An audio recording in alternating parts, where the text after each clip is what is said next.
Assalamualaikum warahmatullahi wabarakatuh. Halo semuanya, perkenalkan nama saya Rafan Farista Zalfa dengan NPM 254111155 dari kelas manajemen 25A. Hari ini saya akan membahas topik yang sebenarnya sering banget kita temuin dalam kehidupan sehari-hari, yaitu keseimbangan pasar. Topik ini termasuk penting di mata kuliah matematika bisnis, karena di sini kita nggak cuma bicara tentang teori aja, tapi gimana caranya menghitung pakai persamaan matematika. Jadi, kalau saya bakal jelasin mulai dari pengertian, rumus, contoh soal, sampai cara menafsirkannya supaya lebih mudah dipahami. Masuk ke slide kedua, yaitu pengertian keseimbangan pasar. Sebenarnya keseimbangan pasar itu apa sih? Jadi, keseimbangan pasar itu terjadi ketika jumlah barang yang diminta atau QD sama dengan jumlah barang yang ditawarkan QS pada suatu harga tertentu. Untuk rumus dasar keseimbangan pasar sendiri, yang pertama ada QD atau jumlah barang yang diminta sama dengan QS jumlah barang yang ditawarkan. Kita masuk ke contoh sederhananya. Soalnya, harga nasi goreng 20.000, pembeli mau beli 100 porsi. Penjual juga jual 100 porsi, maka seimbang. Jadi secara sederhana, keseimbangan pasar itu kondisi di mana pembeli dan penjual sama-sama puas.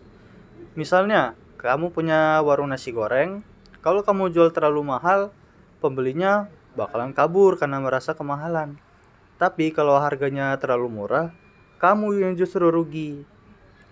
Pasti ada satu harga di tengah-tengah yang pas, yang dimana jumlah yang kamu jual sama dengan jumlah yang mau dibeli orang. Harga itulah yang disebut harga keseimbangan. Di titik ini, pasar berjalan stabil. Nggak ada barang yang numpuk dan nggak ada pembeli yang kecewa karena kehabisan. Sekarang masuk ke fungsi permintaan dan penawaran. Sebelum saya menjelaskan teks di slide, saya akan menjelaskan di keterangannya. A dengan C sama dengan konstanta, B dengan D sama dengan koefisien, P sama dengan harga, dan Q sama dengan jumlah. Permintaan QD sama dengan A dikurang BP, penawaran QB sama dengan C ditambah DP. Nah, di matematika bisnis, kita bisa menggambarkan perilaku pasar ini di dalam bentuk persamaan. Permintaan biasanya berbentuk menurun, artinya makin tinggi harga, makin sedikit orang yang mau beli.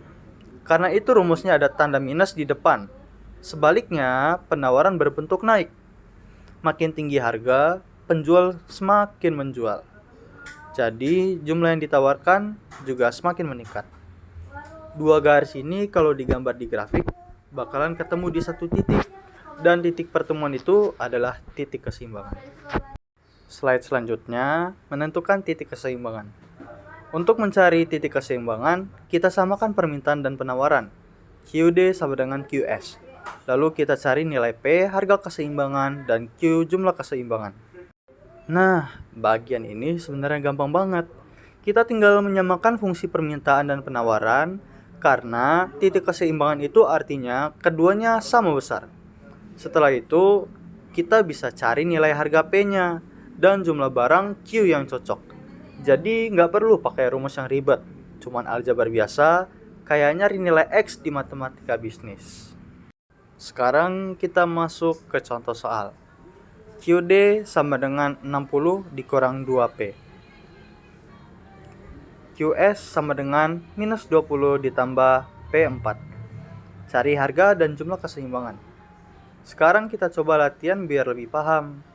Misalnya kita punya fungsi permintaan dan fungsi penawaran, angkanya mungkin terlihat acak, tapi ini cuma menggambarkan hubungan harga dan jumlah barang.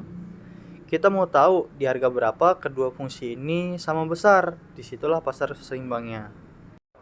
Kita sekarang ke langkah penyelesaiannya. Yang pertama, kita akan samakan QD sama dengan QS.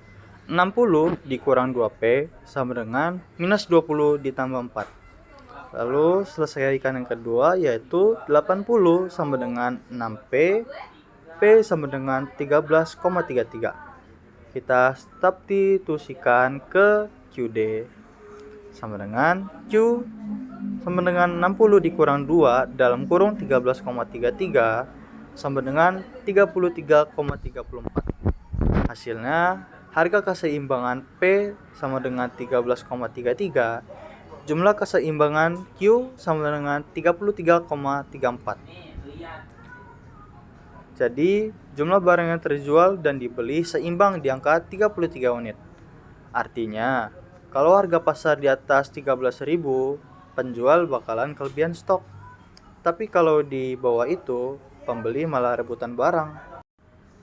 Nah, kita bisa lihat efeknya di sini.